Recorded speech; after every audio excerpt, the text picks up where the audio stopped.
Hay gente que conoce mucha Biblia, pero que practica pocos valores. Puedo hacer lo correcto porque sé que es lo correcto, aún estando haciendo las cosas mal. ¿Cuántas personas pueden ser honestas y pueden ponerse esa apariencia de honestidad, pero realmente no son íntegros, ¿no? Wow. No todos se atreven a algo diferente porque eso provoca más trabajo, más esfuerzo.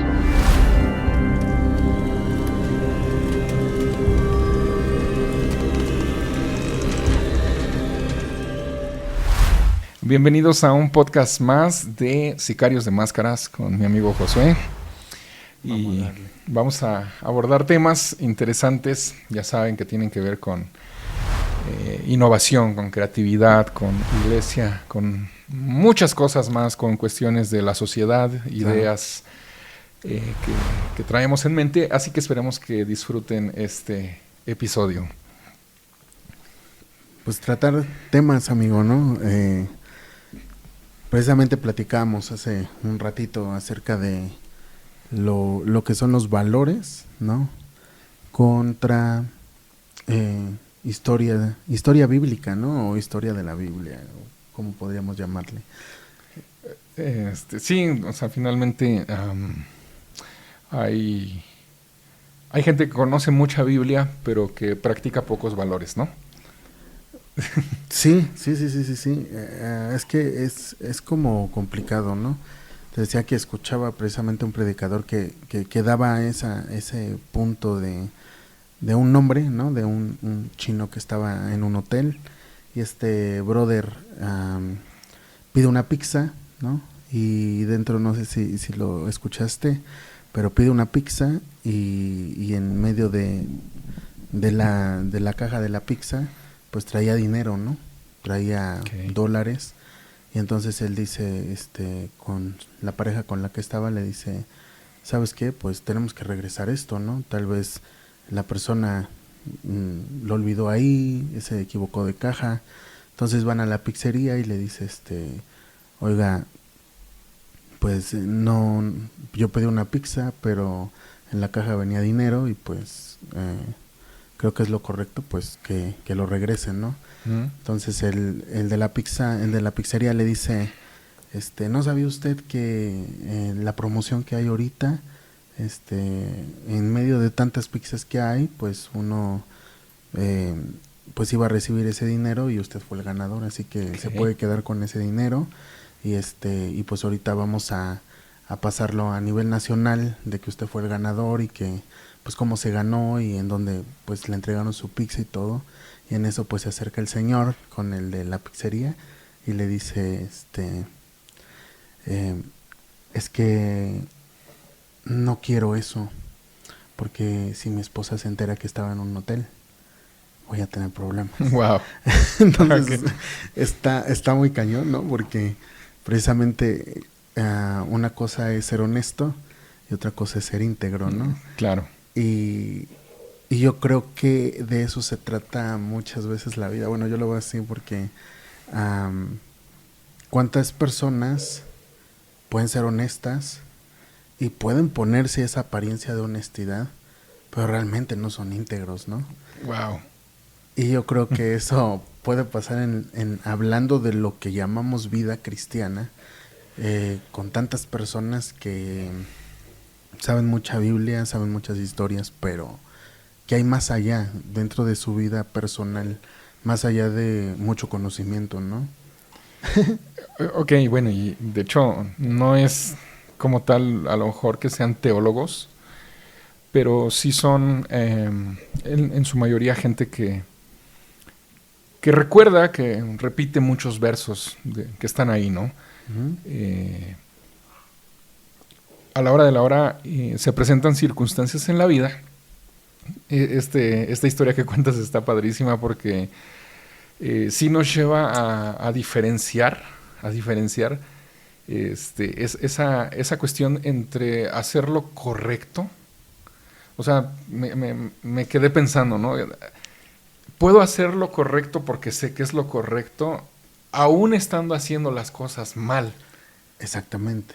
Claro, claro, claro, exacto. Entonces, es ahí una situación importante porque eh, la gente que está metida mucho en el rollo de iglesia, en una reunión podría actuar correctamente, hacer lo que se debe hacer en la reunión. Exacto. Sin embargo, tener situaciones deshonestas al final del día, ¿no? Y sí llevan ahí una doble vida, ¿no? En Sí, ese sentido. ser íntegro, ¿no? Yo lo veo mucho, ¿no? O sea, hablar de escuela, hablar de lo que nos enseñan en la escuela, ¿no?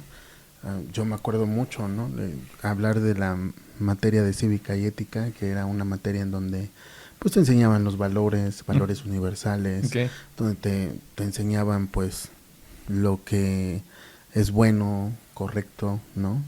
Cómo tienes que guiar en la vida, todas las normas que rigen la sociedad, y que de repente dentro de hablando de una congregación, ¿no? Hablando de lo que las personas podríamos llamar una vida cristiana, porque yo en eso igual, ¿no? Me desarrollé toda mi niñez, desde que prácticamente tengo uso de conciencia, y realmente nunca me hablaron acerca de los valores como tal, que si lo vemos más profundamente, pues fueron diseñados por Dios, ¿no? O sea, fueron diseñados para un fin dentro de la sociedad.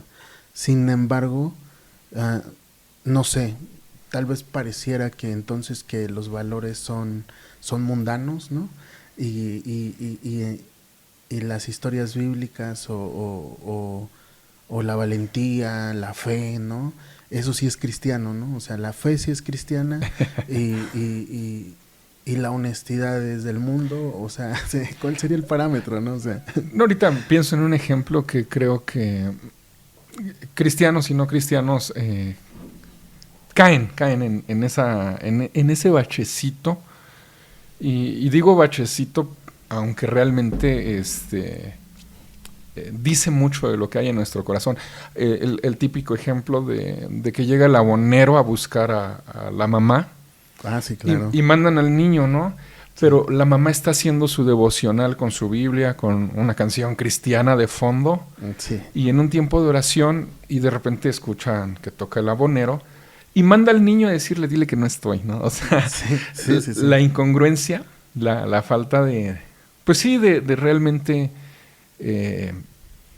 la integridad que dices de ir por una línea de ser de una sola pieza, es una de las definiciones que me gusta a mí de integridad. Ser de una sola pieza, o sea, donde quiera que esté, exacto, soy el mismo, si estoy mi misma esencia. Sí, así es. Entonces, ¿cuántos, vamos a hablar cristianos? No nos vayan a ahorcar, no nos vayan a crucificar, pero ¿cuántos cristianos han caído en esa mentirilla de decir, claro, dile que no estoy, ¿no? Sí. Y al final de cuentas es una falta de como dices, de los valores presentes en la vida de esas personas que cometen esos errorcitos, ¿no? Vamos a decirlo así. Y pensaríamos, o sea, lo complicado es pensar que no afecta tanto. Exacto. ¿No? Que no afecta tanto. El asunto es de que estamos mandando a veces a los niños a decir una mentira nuestra de los adultos, y que ellos al ratito, pues crecen con ese mismo hábito, ¿no? Porque pues fue el ejemplo que escucharon. Son conductas que se repiten, ¿no? Sí, y tú eres experto en eso, ¿no? Sí, en cuanto a las conductas y sí, a final del día el comportamiento humano. Entonces, imagínate, eso sucede en lo natural, gente cristiana y gente no cristiana. Ahora trasládalo al mundo espiritual. Recordé ahorita el caso de un artista, el nombre está por demás, y hijos de pastor, son músicos muy pues de mucha influencia en el medio no cristiano, y la hija en especial, su separación de la religión de la corriente cristiana tenía que ver con congruencia en su papá, porque era pastor. Entonces ella, como hija de pastor, veía que su papá subía a predicar, y en esa prédica decía cosas que en su casa no practicaba. Ok, Ajá, sí, claro. y eso llevó a que ella tomara la decisión de, ¿sabes qué? Pues así no. Sí, O sea, claro. Es incongruente. es incongruente. Entonces, es un tema de incongruencia tiene que ver, ¿no? En cuanto a Así es. en este caso, el valor de la honestidad. Pero ¿no crees, amigo, que, o sea, como que separamos o hay una barrera muy marcada entre lo que llamamos cristianismo hoy en día y lo que llamamos mundo dentro del cristianismo y entonces realmente creamos fronteras, ¿no? Hablando del mundo que está lleno de fronteras y que necesitamos visa y necesitamos pasaporte para poder trasladarnos a otros países. Y tal pareciera que hay una frontera muy marcada entre lo que es el cristianismo y lo que llamamos mundo, y que esta misma barrera o frontera que nosotros mismos nos hemos impuesto o que nos han impuesto desde pequeños, eh, es el mismo limitante que no ha permitido que una iglesia pueda realmente ser de influencia dentro de la sociedad, sino que eh, se sitúa en lo que decía, ¿no? El decir, es más importante enseñar. No,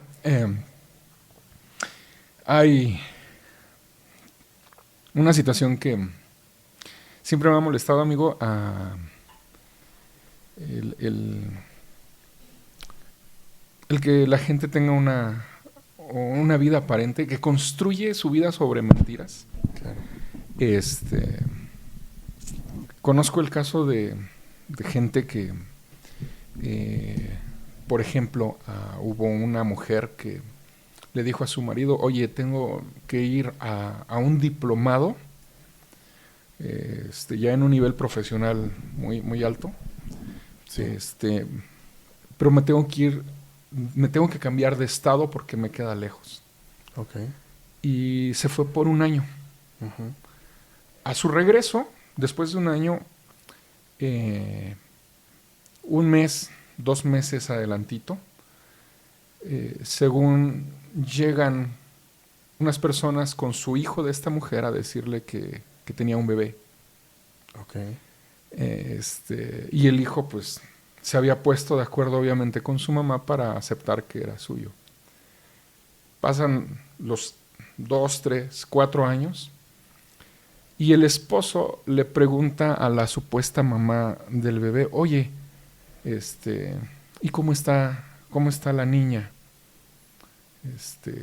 No la he visto. Y resulta que la supuesta mamá dice pues, que realmente no es de ella. Y es donde se da uno cuenta que la mujer, la esposa, tuvo que irse un año porque estaba embarazada de otro. Ok, ok, claro, sí. Pasan 9 meses, se alivia allá, deja que pasan unos meses, se pone de acuerdo con el hijo para enjaretar a la criatura. Ujú, ujú. Pero mientras tanto, todo ese tiempo construyó su vida sobre una apariencia. Y una apariencia Sí, claro, muy, muy, muy cañona, ¿no?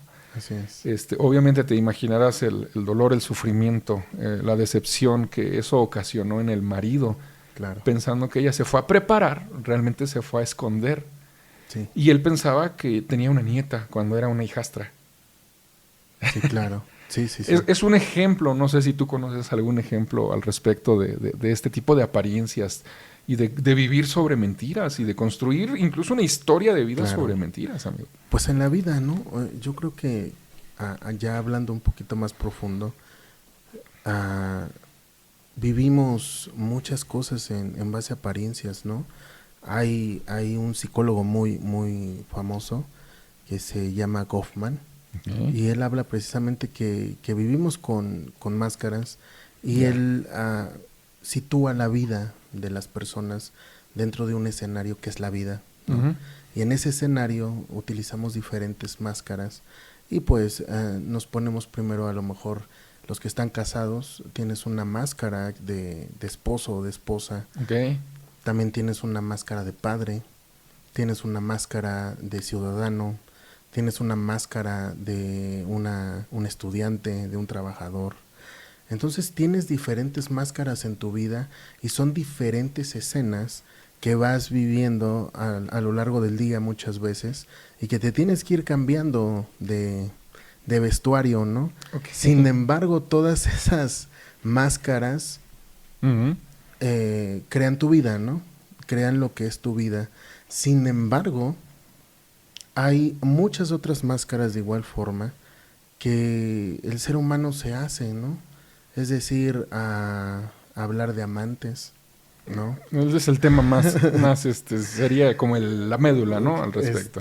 Hablar de delincuencia, ¿no? De los que meten currículums falsos a trabajos. Claro, ¿no?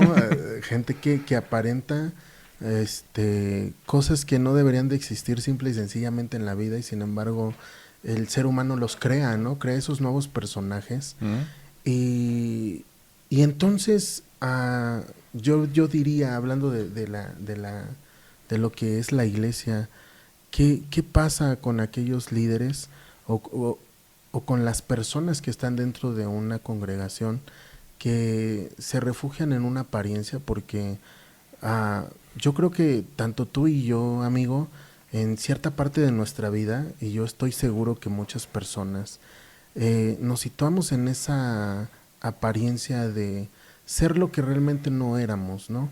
Y yo lo podría decir como el hecho de hablar de que éramos personas que buscando la santidad o siendo santos o tratando de ser santos, cuando no es algo que te ganas, ¿no? Que por tus méritos o por lo que tú puedas hacer o no puedas hacer. Y lo único que estás creando son apariencias de algo que jamás vas a poder tú llegar a ese punto de santidad cuando es algo que Dios te regala. Y en medio de eso se crean tantos conflictos dentro de las congregaciones. Claro. Porque entonces el que aparenta más es más santo, ¿no? Pareciera de esa forma. Sí, sí. Y yo creo que la vida no funciona de esa forma. Yo creo que lo que Dios nos enseña a partir de muchos ejemplos de la Biblia es que no es el que aparenta más, es el que es más transparente, el que se acerca más a lo que Dios ama, ¿no? Y no el que aparenta más, o no sé, amigo. Bueno, creo que al paso de años y de un caminar en términos de iglesia, pero también en términos de vida, yo sí descubrí, amigo, la gente no cristiana no pierde como tal tanto como el que se supone que debe ser un hijo de Dios. Claro. Y la gente no cristiana, tantito regreso a esa parte, ¿no? Como el ejemplo que di al principio, se le hace más fácil construir una vida sobre mentiras, sobre apariencias, que no ve el riesgo de la pérdida, ¿no? Pero ya en términos de iglesia, yo al paso de los años descubrí que el miedo más grande, ese fue un tema que lo tuve que descubrir en carne propia. El miedo más grande es que la gente se dé cuenta quién realmente soy. Así es. Porque si se dan cuenta quién realmente soy, podría yo dejar de tener su apoyo, podría dejar de tener su empatía, podría dejar de tener su aprobación, porque vivimos de méritos muchas veces y de méritos de apariencia, o sea, valga la redundancia, ¿no? Así es. Que podría perder esa aprobación de la gente que me rodea en un contexto eclesial, en un contexto de iglesia. Y por otro lado, al final hay cosas que yo personalmente sí repudio.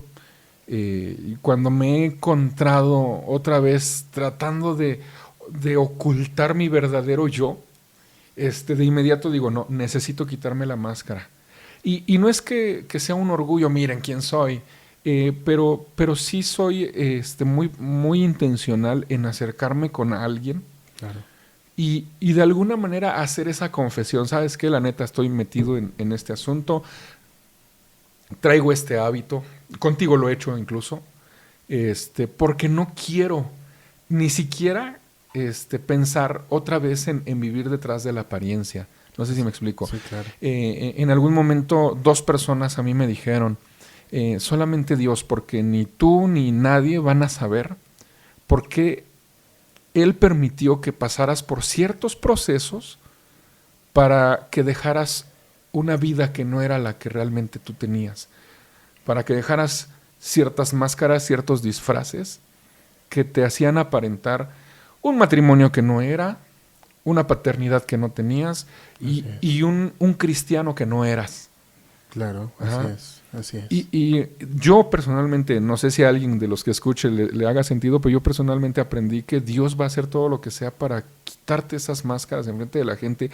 Y quiero mencionar algo más que a mí sí me revienta, de aquellos que precisamente viven atrás de una apariencia y que saben que están haciendo algo mal, lo que tú quieras. Claro. Regularmente lo más vergonzoso tiene que ver con lo sexual, pero he conocido historias de pastores, líderes que tienen problemas incluso de drogadicción. Así es. Que se meten en otras sustancias, ya como un problema.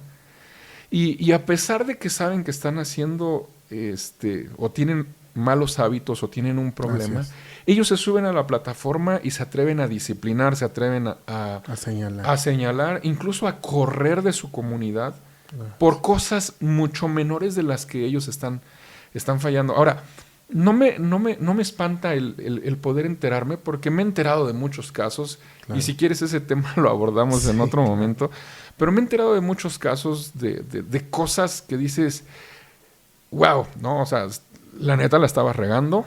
Así es. Pero lo que realmente me revienta es que antes de que sean descubiertos o antes de que ellos se descubran, viven con una exigencia hacia los demás para que vivan en un nivel que ellos ni siquiera están años luz de siquiera alcanzarlo. Entonces, no es que me espante, híjole, está haciendo esto, ¿cómo crees? No, eso no es el problema. O sea, lo que me revienta es la actitud de superioridad, de que piensan que son más santos, más entendidos, más aceptados, más sabios, etcétera, etcétera, solamente porque a ellos no los han descubierto.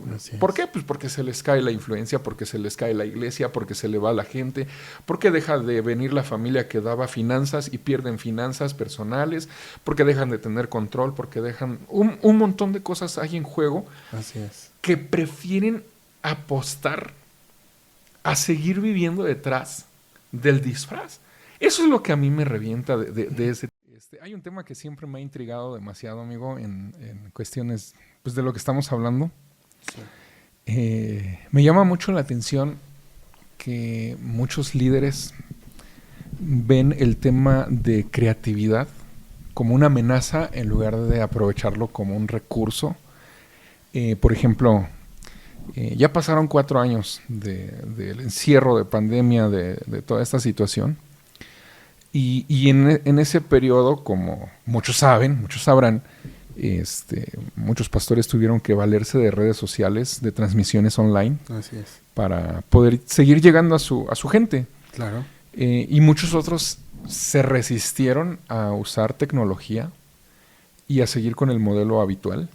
De hecho, hubo muchos que ni cerraron, ¿no? Preferían el modelo presencial, el de siempre. Considero que puede ser porque le tienen miedo a la tecnología o porque incluso no tenían gente que pudiera incluso nada más usar un celular. O sea, no tenían que tener a lo mejor tantas herramientas. Pero de una manera más profunda, más general, siempre se ha hablado de creatividad. Obviamente han habido ciertas cosas que algunos sí adoptan, pero la mayoría ve creatividad como una amenaza. Te voy a dar otro ejemplo y ya tú me comentas. Porque es parte de creatividad adornar una plataforma, poner luces, etcétera, etcétera. Okay, pero sí, claro. Muchos líderes lo ven como eso no, o sea, eso no. Sí. Y bueno, con el conocimiento que tú tienes, podrías a lo mejor explicarnos un poquito incluso el efecto que causa en la audiencia el tener un foro con ciertas herramientas que tienen que ver con creatividad. Pues, pues es que hablar de creatividad es, yo lo veo como a precisamente creación, ¿no? Okay.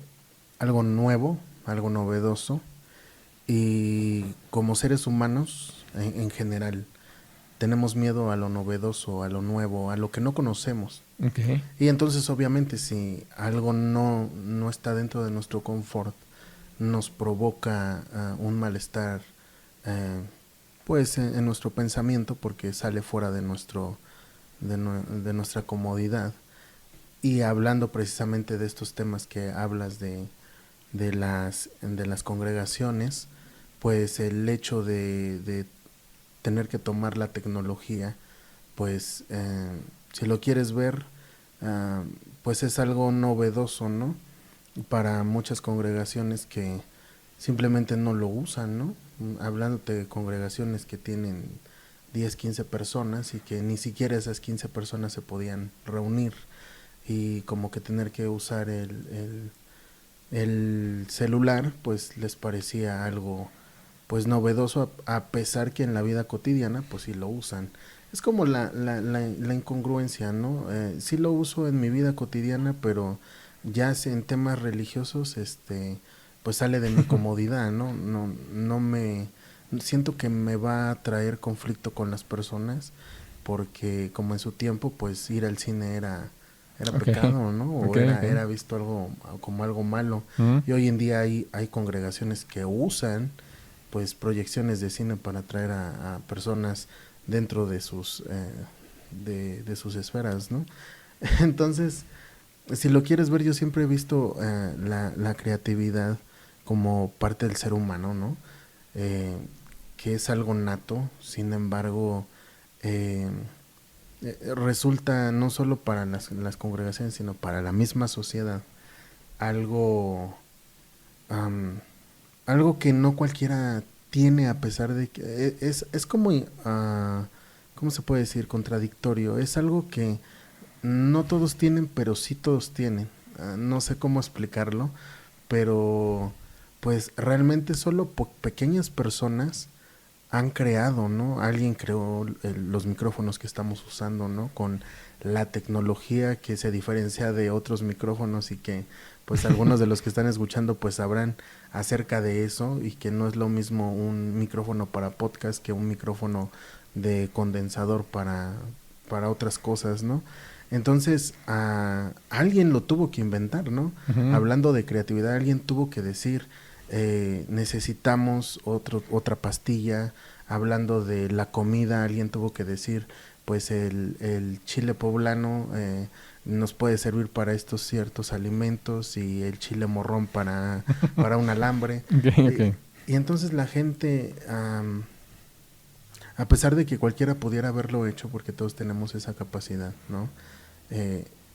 No todos se atrevieron yo creo que esa es la palabra, no todos se atreven y Uh-huh. hablando de iglesia, o hablando de cultos, Uh-huh. no todos se atreven a algo diferente, porque eso provoca más trabajo, más esfuerzo, a tener que experimentar, ¿no? Y en medio de eso, pues a veces tener que fracasar, o tener que sobreponerse de algunas caídas, ¿no? Inminentes. Okay. Yo lo voy a decir, amigo. Sí, o sea, y digo, hay que especificar que estamos hablando en el contexto en el que nos encontramos. Seguramente hay gente que nos está escuchando Claro. y viven en la creatividad, ¿no? Tienen congregaciones creativas, tienen áreas que se dedican exclusivamente a esa cuestión de estar creando, incluso creando música, creando libros, creando arte en general. No sé, o sea, para muchos puede ser ya algo muy común, pero aquí en la zona en donde estamos, Uh-huh. me atrevo a decir que más del 90% de iglesias está atorada fuera de la creatividad, no dentro de la creatividad. Claro. Así es. Siguen en un modelo vamos a decirlo de acuerdo a lo que estamos hablando, en un modelo sin creatividad. No significa que a lo mejor estén por completo obsoletos lo que están haciendo, Así es. pero no dan esa apertura. Y bueno, yo te lo menciono porque para mí es una situación donde los jóvenes, en esta zona, los que nos están escuchando, estamos en el Estado de México, eh, no estamos inventando, la mayoría de las congregaciones carecen de juventud. No hay jóvenes, básicamente la mayoría son adultos, y jóvenes están fuera de, y muchos de ellos pudiesen aportar su creatividad. Están metidos en redes sociales, están metidos en TikTok, en todas estas esferas y que bien pudiesen ser una herramienta Claro. que pueda hacer que su iglesia tenga un diferenciador. Sí, claro. Sin embargo, o sea, lo que me sigue intrigando es por qué líderes Sí. lo ven como una amenaza a la parte creativa. Así es. No tiene mucho que escuché en una conferencia decir que dejemos ya las redes sociales y que dejemos de perder tiempo ahí porque hay gente que ganar. Y yo me quedé pensando, pero pues si la gente que tú pastoreas, que tú lideras, está metida en redes sociales, en lugar más bien de que tú te metas a redes sociales y en lugar de que estén viendo puros reels X, de repente se encuentren contigo como líder. Ah, ok, aquí está mi líder, pues algo me está aportando en este mismo medio, ¿no? Así es. Bueno, y es por hablarte de redes sociales, ¿no? ¿Qué onda con los músicos que no se atreven a crear también, ¿no? O sea, Sí, porque tienen música la mayoría, Claro. o el 100% de las congres que están por aquí, estoy seguro que tienen música en pistas o en instrumentos en vivo, pero ese empuje que decías, no todos se atreven, ¿no? ¿Crees que sea también parte de conformarse con, pues ya alguien más lo hizo, pues ocupo lo que alguien hizo y me lo llevo en lugar de ponerme a creer? Así es, totalmente. ¿Y sabes qué es lo que me parece más curioso? Que hablando precisamente de lo que el cristianismo o los cristianoides, por llamarles de algún modo, ¿no? Hablan de géneros musicales, ¿no? Pero me parece sorprendente, o sea, yo jamás me llegué a pensar, y yo estoy seguro que mucha gente que nos está escuchando, jamás llegamos a pensar que pudieran existir géneros musicales que no estaban en nuestro léxico, ¿no? O sea, ni siquiera lo hubiéramos pensado. En su momento el tribal, en su momento duranguense, en su momento, como hoy en día, corridos tumbados, ¿no? Claro. Música que realmente no estaba dentro de parámetros. Sin embargo, alguien dijo, puedo crear algo diferente. Sí. Y hasta qué punto ha llegado, hasta qué lugares ha llegado ese tipo de música, ¿no? Hablando de música latina como tal. Y qué hacen los hijos de Dios o qué hacemos nosotros, que Dios nos regaló esa creatividad y nos enfrascamos en, vamos a llamarle, en lo que hoy llamamos worship, ¿no? Un worship, ¿no? Y es lo más genial que pudiera pasar, y algunos anhelan eso, pero ¿qué más aportamos, no? O sea, hablando como cristianos o como hijos de Dios, con esa capacidad, ¿qué estamos aportando a un mundo que, si lo quieres ver, ellos sí están haciendo su chamba, ¿no? Porque yo creo que la chamba de las personas, hablando en general, debería de ser poder crear para ayudar a otras personas a llámale a lo que tú quieras, ¿no? Hablando, como esa reta hablábamos, de comida, hablando, porque yo también creo que en la iglesia no todo se enfrasca en creatividad en rubros religiosos, ¿no? Creo firmemente que necesitamos creatividad dentro de nuestras congregaciones, porque hay gente que realmente ama la cocina, que ama ser carpintero, que ama